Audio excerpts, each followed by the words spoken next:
So, in order to stop the mad coder, evil genius, you need to decipher the encrypted message he sent to his minions.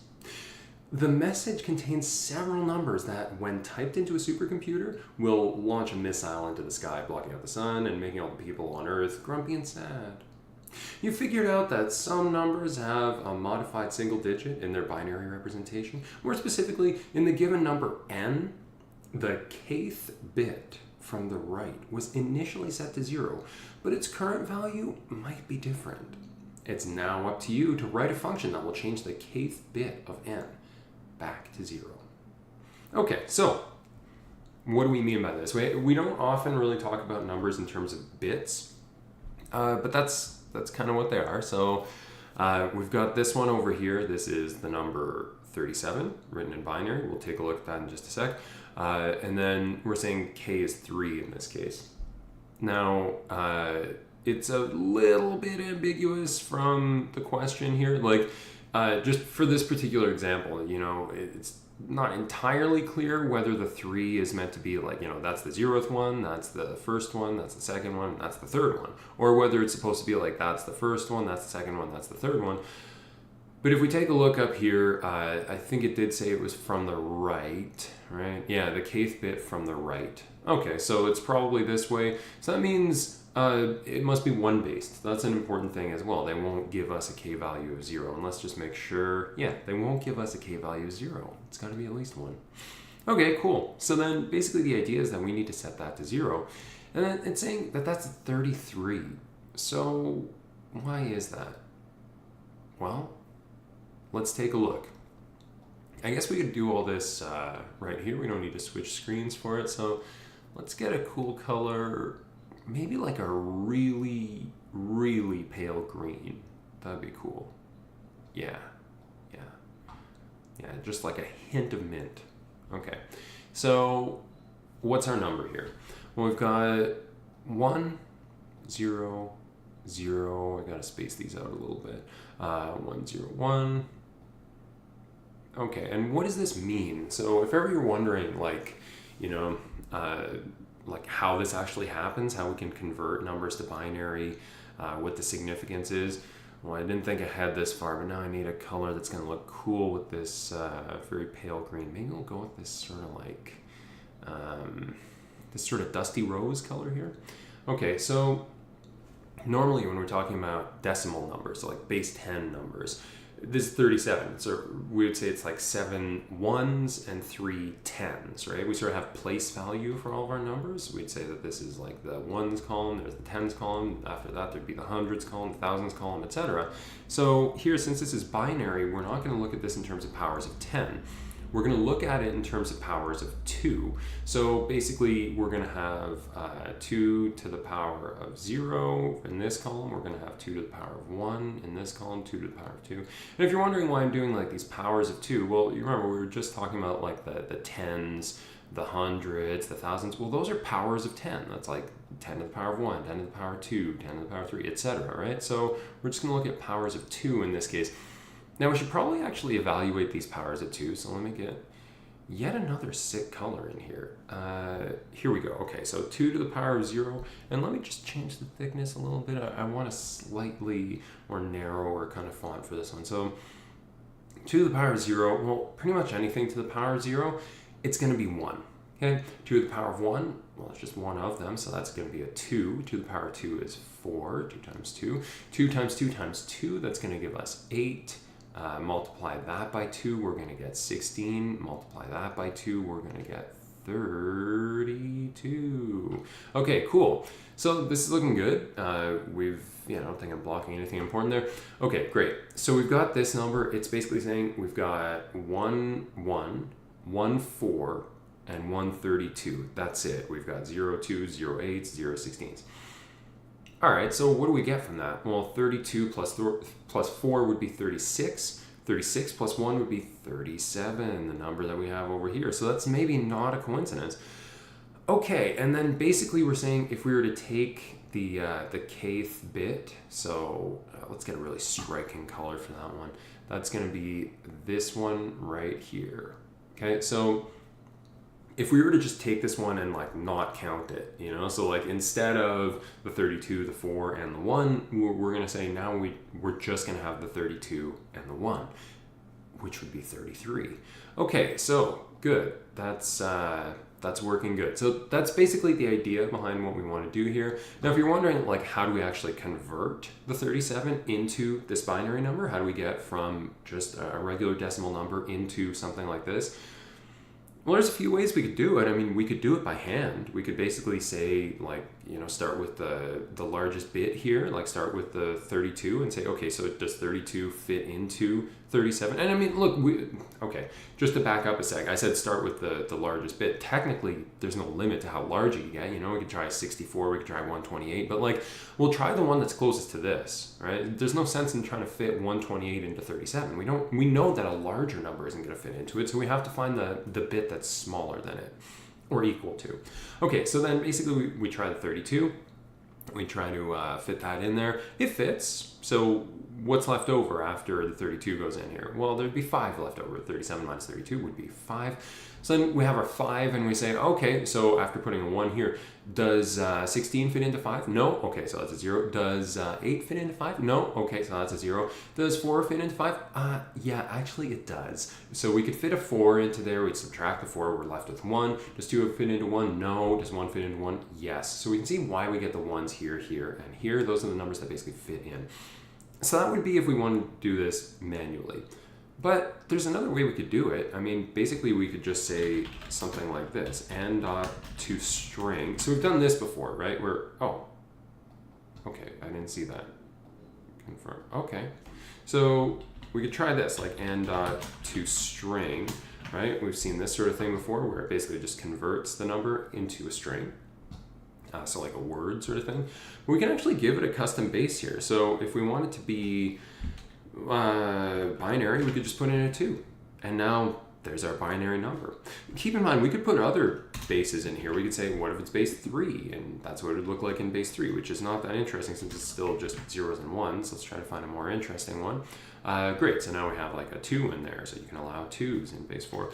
We can make it base 8 and see what that looks like. If we wanted, we could give this a bigger base as well. Like we could make it base 16, see what it looks like in hexadecimal. And it doesn't really look that interesting in hexadecimal, but technically, you know, it could have other values like A to F sort of thing in there. But anyway, one more thing I want to show. What if it's base 10? What would that look like? Well, base 10 is the base it's already in, so 37 is just going to get back to 37 still.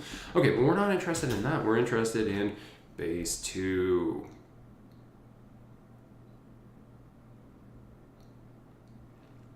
Okay, sorry about that. That was really suspenseful. There we go. So that's what our base 2 representation is looking like. That's not exactly what we want. What we want is this base 2 representation, but without that one element there. So, or what I should say is where this element would be a 0.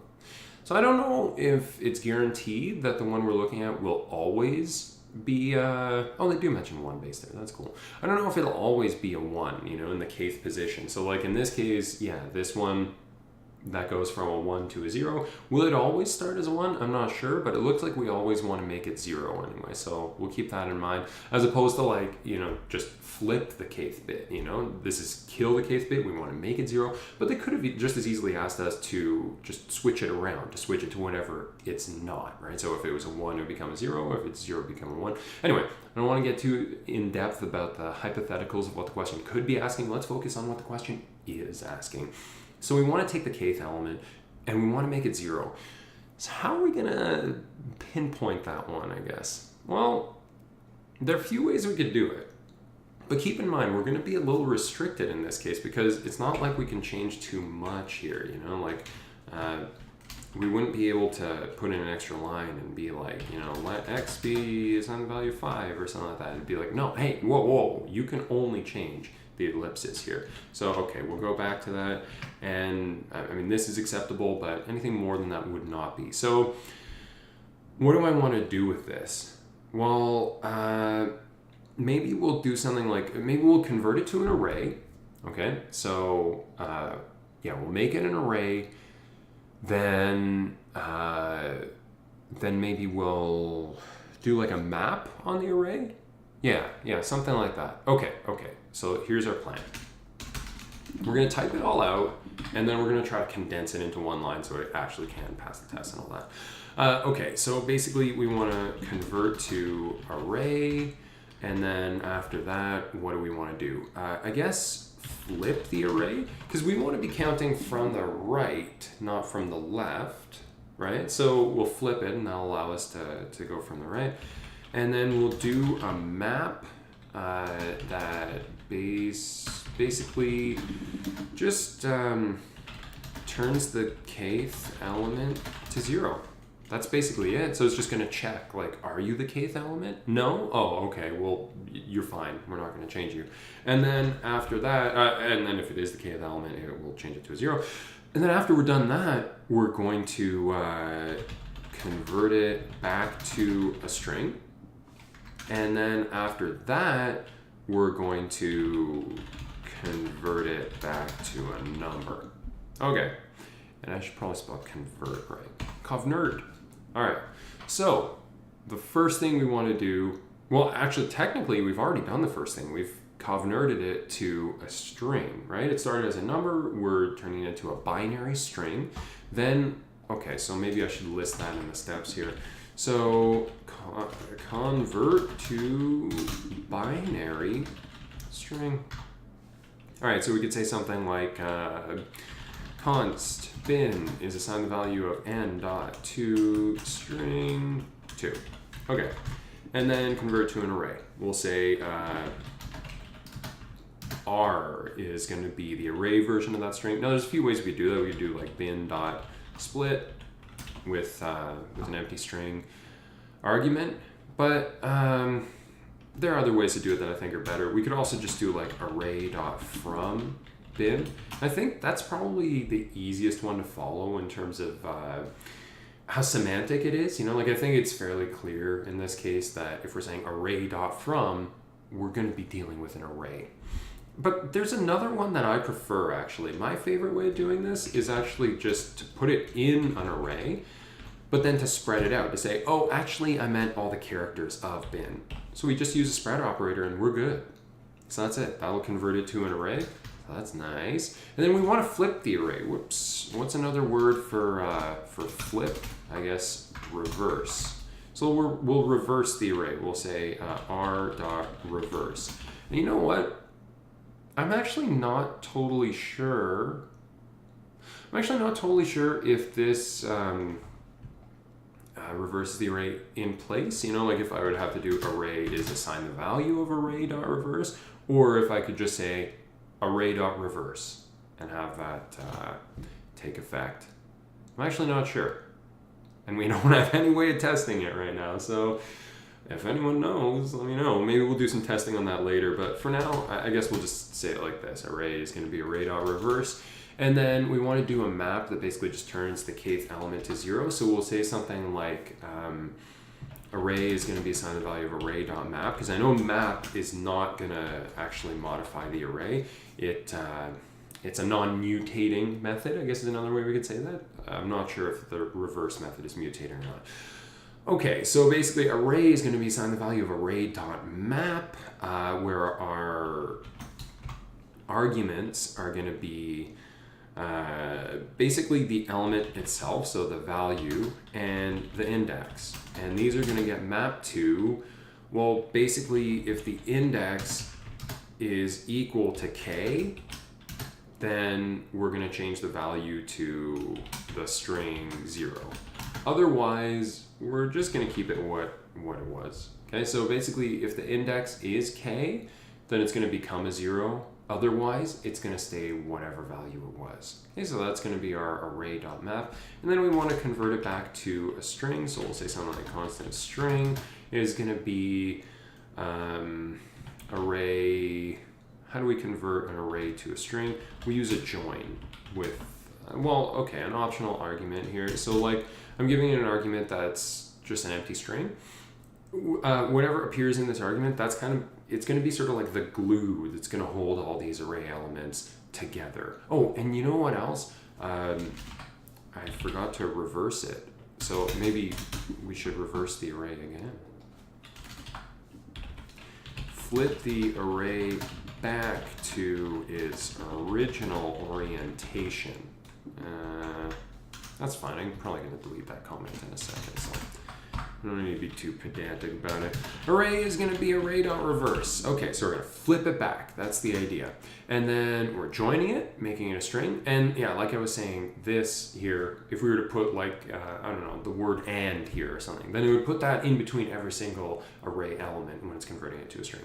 Then finally, we want to convert it back to a number. So we're going to say, and that's what we want to return. So we'll just say return, I guess parse int is really what we want, right? Parse int is what converts a string into a number, so parse int str. But this parse int, we're going to give it a special second argument, which is going to be 2, just like the 2 we gave our toString as an argument. And it's for the same reason. It's because in this case, we were saying, we want you to take this number and convert it into binary. In this case, we're saying, here we have a number, and it's in the form of a string. We're looking at this string and we want to know, well, oh, okay, to me that looks like the string 100,101. And we want to say, it's not. This is not a decimal number. This is a binary number. So this is actually 37. I know it looks like 100,101, but it's 37. Trust me. Okay, cool. So that should be good. I mean, this is all the stuff we want to do. But of course, if we try to run the test, it's going to be like, whoa, hey, no, way too many lines. Okay, so let's try to clean this up a little bit. Okay, so here we're saying bin is this thing. It's n.toString2. Okay, so hey, by the way, let's just take a moment. This is, that's the stuff we're going to deal with after, but yeah, soak this in. This is our game plan. Okay, this is basically the whole thing. It's what it's all going to do. We need to basically turn this into a one-liner, which is basically where the challenge lies. But I think we can do it. So we're going to take bin, our binary string, and we know that it's just this, n.toString2. So we're going to take that and replace bin with that. Okay. Yeah, if we can, we want it to be a one-liner. Well, we do need it to be because it's telling us this. You can only change that one thing. And what we started with was basically just like return. I'll put it back here. Return dot. Yeah, that's what we started with. And it's like, hey, change this into something that's going to work. Anyway, okay, so going back to this. So we no longer have that convert to binary. It's done. And now we're saying we want our array to be reversed, right? Well, what if we just did this and said, okay, so our array is this thing, make it reversed. Okay, so now we're flipping the array. We don't need this thing over here. We can kill that. And we want to map that, so we can just say this thing dot map. This is kind of like building snowman in some ways, It's like we start with a little snowball and we want to keep rolling it until it gets bigger and bigger and bigger.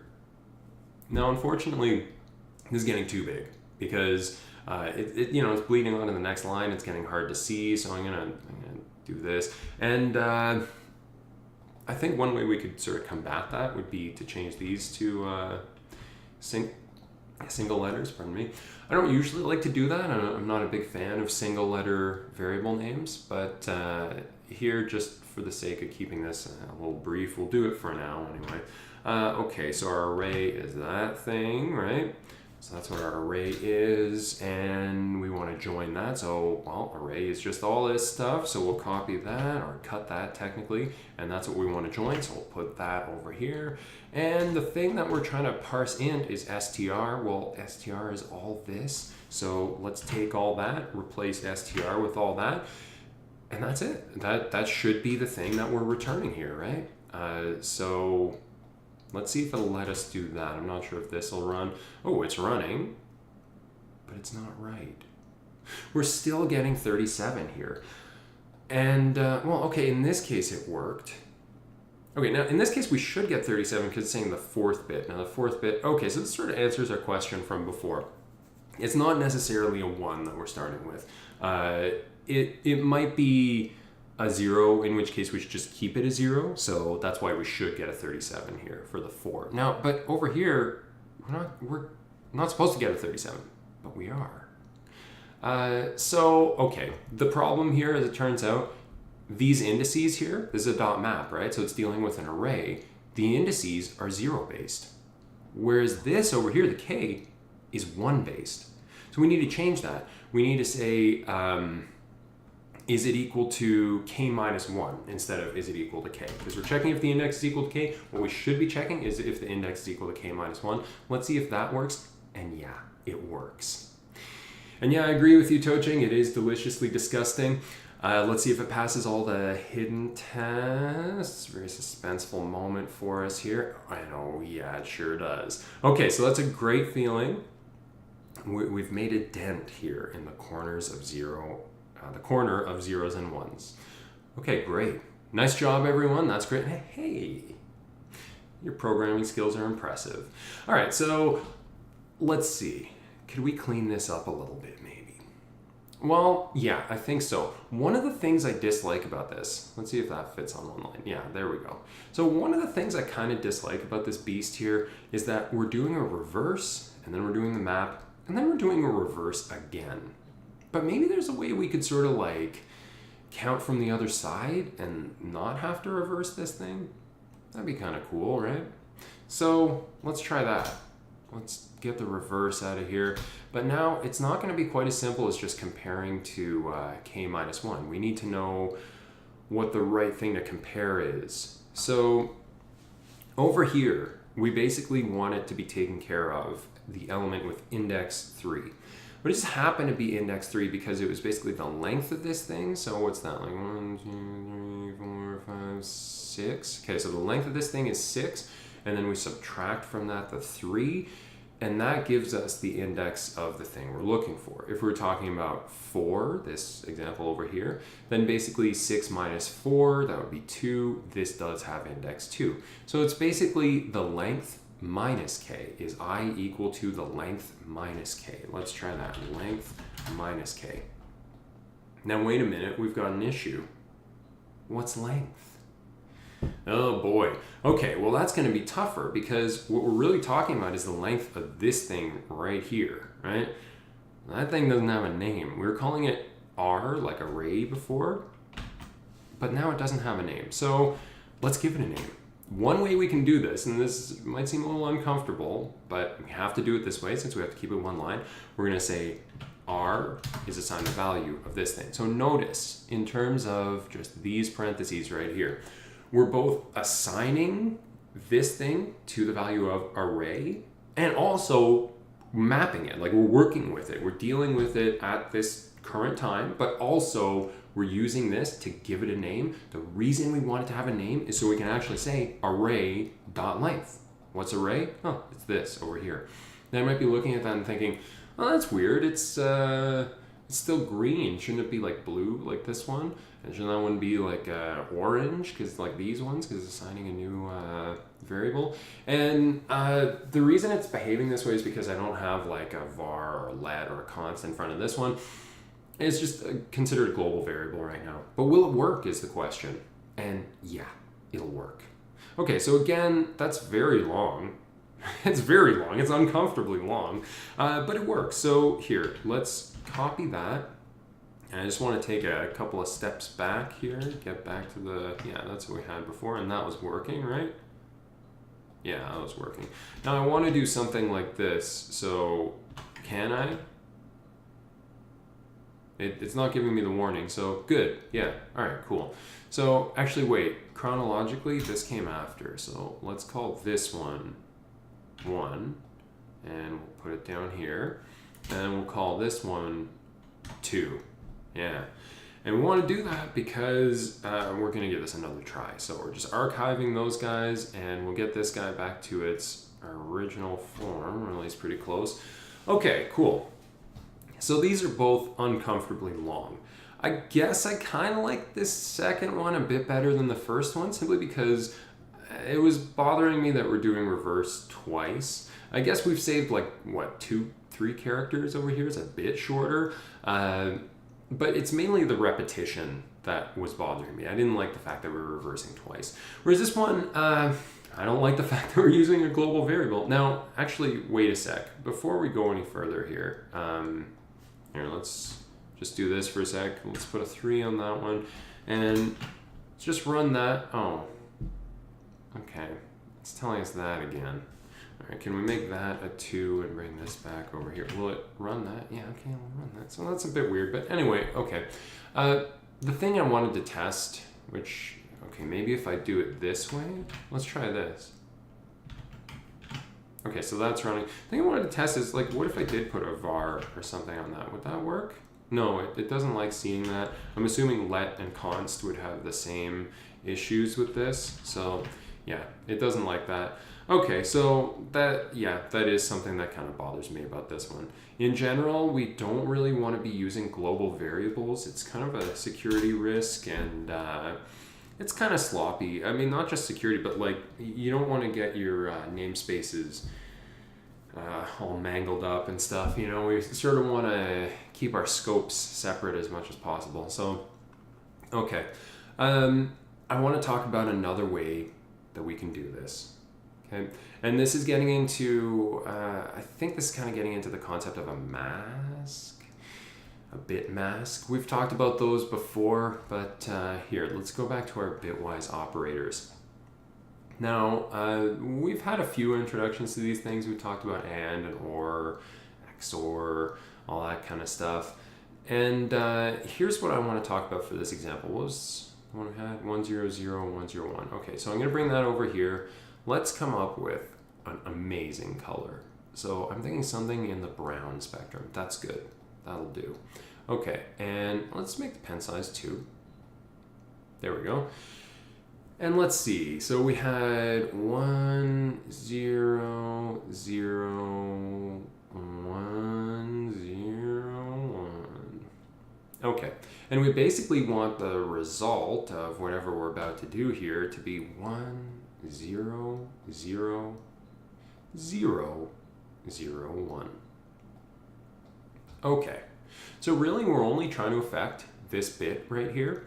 So my claim is that we would do well to use this number right here and to perform an operation with it. Okay, so what operation specifically do we want to perform? Well, let's think about it. I mean, it's going to be one of our bitwise operators. It could be AND, it could be OR, it could be XOR. We'll talk about these other ones later, but let's try them. Okay, if it was AND, if we're talking about AND here, and let's just switch colors. Oh, we need a light blue. Is that too light? Yeah, that's a good blue. Okay, so let's say it's going to be AND. That's kind of a, I don't like that ampersand. Let's go for a proper one. Okay, nice. So let's try AND. So what would we get here? 1 and 0? No, that would be a 0 right off the bat. And then that would be a 0. This would be a 1. That would be 0. That would be a 0. This would be a 0 also because the second one doesn't have a 1 there. So this is like triply bad. It's really, it's not good. It's not what we want. It's failing 3 of the parts. Let's try OR. That's an easier symbol to draw. Okay, so is one of these true? Yeah, it is. So we get a 1. Is one of these true? No. So we get a 0. Is one of these true? Yeah. So we get a 1. Oh, well, that's not good. It's not giving us what we want. And then we'd also get the 1 there, which is good, but yeah. Okay, so that was really close. The OR almost gave us what we were looking for. It was just this one that was wrong. Everything else was fine. So let's try XOR now. Now keep in mind, XOR, that stands for exclusive OR. Basically, the way it works is it'll return a 1 if one of the originals was 1, but not both of them and not neither of them. Okay, so it's basically A or B, but not both. Exclusive OR. It's exclusively A or it's exclusively B. That's the idea here. Okay, so let's go back over here. And for XOR, we'd say, all right, is one of these true? Yeah, it is. Is one of these true? No. So we get the 0. Is one of these true? No, because they're both true. So we would get the 0 here. Check mark. Twitter verified. All right. Is one of these true? No. Is one of these true? No. Is one of these true? Yeah, exactly one of them, because this would technically be a 0. So great. We get exactly what we're looking for. So really, what we want is just to do this XOR thing. And keep in mind, we could look at other examples as well, right? Like we could say, for the second example, this one over here, where we're looking at the 4th bit, and we know it's already 0, so it shouldn't change this. So in that case, this would be a 1, and hey, thanks, man. You've done really good work here too. But for now, well, let's just dismiss that. Okay, so this is more what we'd be looking at for the fourth case. So we're talking about the fourth bit, so we look at this number, and if we do an XOR here, XOR, is one of these true? Yes. Is one of these true? No. Is one of these true? Yes. Is one of these true? Wait. Is one of these true? No. Wait. Is one of these true? Wait a sec. Am I doing this right? Yeah, one of these would be true, so it'd still be a 1. Oh, my mistake. Okay, there we go. And what else? Is one of these true? Oh, yeah, we'd get a 1 there. So the XOR is not exactly what we were looking for. It was really close, but not exactly what we're looking for. Let's see how close it was. Okay, so I want to test this out for just a minute. First of all, we need to talk about how we're actually going to get this number right here. Like what is that number? And that's where some of these other operations are going to come into play. So I want to talk about these shifts. Okay, we've got left shift and right shift.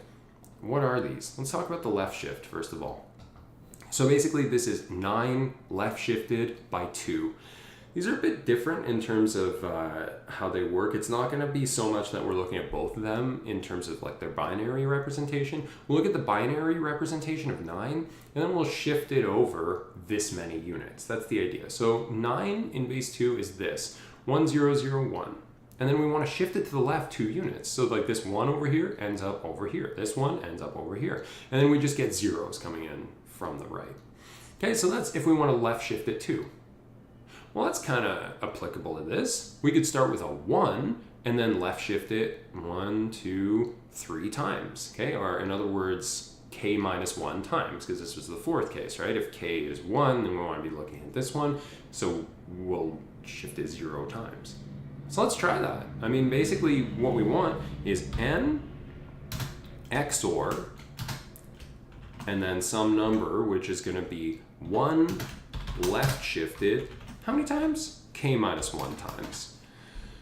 Okay, is that going to work?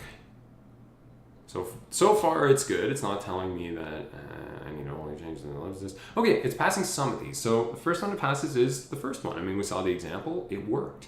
The second one, it didn't work so much because it's actually turning the 0 into a 1. It's giving us that 45. Okay, so it's making the number bigger. We don't want that. We specifically want it to be changed to a 0. Okay, so you remember before when we were talking about variations of this problem, how we were saying, oh, maybe it'd be more interesting if we were dealing with a case where we wanted to just switch the kth bit so that if it was a 1, it would become a 0. If it was a 0, it would become a 1. This would actually solve that problem. This would be perfect. But it's not perfect for this problem. What we want in this problem, in some ways, is actually the opposite. Okay, so I'm going to use a big eraser. Oh, that's not a big eraser at all. Give me a real big eraser. Okay. Alright, yeah, we'll just delete some of this stuff. Ooh, a bit too much, but that's okay. We'll go back to over here, get that back, and get this back. Okay, so what we want to do is basically we want to keep this one, okay? We want to keep this one. We want to not keep this one. We want to keep this one. We want to keep this one, and we want to keep this one. So now I have something that's pretty much the exact opposite of what I had before. And what operation are we going to perform here? Well, let's run through them again. So the first one was and. Ooh, wow, that came out well. Anyway, let's try it with and. So 1 and 1, yeah, we get a 1. 0 and 1, no, we get a 0. 1 and 0, we get a 0. 0 and 1, no, it's a 0. 0 and 1, I just told you, it's a 0. 1 and 1, yeah, it's a 1. So this works. Okay, great. Perfect. Didn't need anything else there. Okay, so that's great. But then what are we looking at over here? Like I was saying, this is like the exact opposite of what we had before. Instead of being 0, 0, 1, 0, 0, 0, it's 1, 1, 0, 1, 1, 1.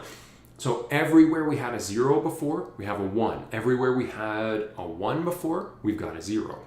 Okay, so this is different at the very least from what we had before. but let's see if it actually gives us what we want in other cases. So what other case? Well, we were looking at, I guess, this would be the analog for this other one, and we wanted to actually stay true here. So this was the second example where we had the 37, we had the 4, this is 37, we're looking at the fourth bit from the right. So let's see if this works. 1 and 1, 1, 0 and 1, 0, 1 and 1, 1, 0 and 0, definitely 0, 0 and 1, 0, 1 and 1, 1. This is perfect, it's working. So how do we get this? How do we actually flip all the bits? We started with something that was basically the opposite, and I'll just write it out in blue over here. It was like, whoa, that's all jumpy.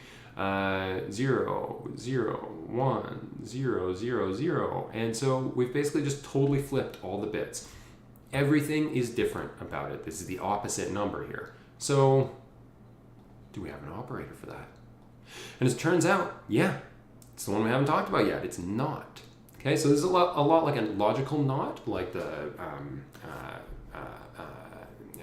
this thing, exclamation point. Yeah, anyway, it's like the exclamation point in logic, but here we're using it for binary. So we use the tilde, which is the symbol just to the left of the 1 on most keyboards while you hold shift. Okay, so we'll use the tilde here, and basically we had 9 before, which is just 1, 0, 0, 1, and the implied bunch of zeros before that. By knotting this, by doing the tilde in front of it, we do exactly what we were talking about just a minute ago. We switch every single one of the bits. Okay, so all the zeros become 1s, all the 1s become 0s. That's the idea. Okay, and as it turns out, yeah, this is a way of representing -10 in binary. We'll get into that maybe later, maybe another time. But for now, we sort of have what we're looking for. Keep in mind, we wanted to do an AND here. So we're going to switch this from an XOR to an AND. And we don't want to say AND this because that's not going to give us what we're looking for. We want to say AND not this. As it turns out, boom, we got it. That's a way of doing it, okay? In fact, if I had to take a guess, you know, the fact that we were sort of restricted to one line in this particular problem, the fact that it was more like a recovery style task, I'm kind of guessing that they were looking for something like this. I don't know, maybe there's another way of doing that that's like even more clever that I haven't thought of yet. But I'm kind of thinking this is the sort of thing that they were looking for. If I had to take a guess, I'm guessing it was probably not this that they were hoping we would do. I'm thinking it was probably more this. This is the corner of zeros and ones after all, so basically they want to get us thinking in terms of bit operations. They want to get us thinking in terms of, well, these guys over here, you know, are bitwise operators. They're useful. I mean, most languages are going to have bitwise operators like this. Binary is like, you know, the original language of the computer, right? So it makes sense that we would have these tools for basically working in binary. And something I should probably mention is that this is going to be a theme of the corner of zeros and ones, that we're going to have, like, you know, these intricate, elaborate tools for working with these kinds of things. We're going to be able to convert them however we want. But ultimately, we want to find ways that we can do this without this, okay? Like, we want to find ways of doing these problems without converting to binary numbers. We should be able to just keep them regular numbers. Keep in mind, we never convert these to strings. We never see these in terms of their 10001 or any of that kind of stuff. So basically, we're just dealing with them as numbers. And it's pretty cool. It works pretty well. So let's just submit that, make sure it passes all the hiddens, and boom, yeah, it does. Okay, great. So nice job on this one. I think that's about all there is to say for task 17. So, yeah, let's get the heck out of here.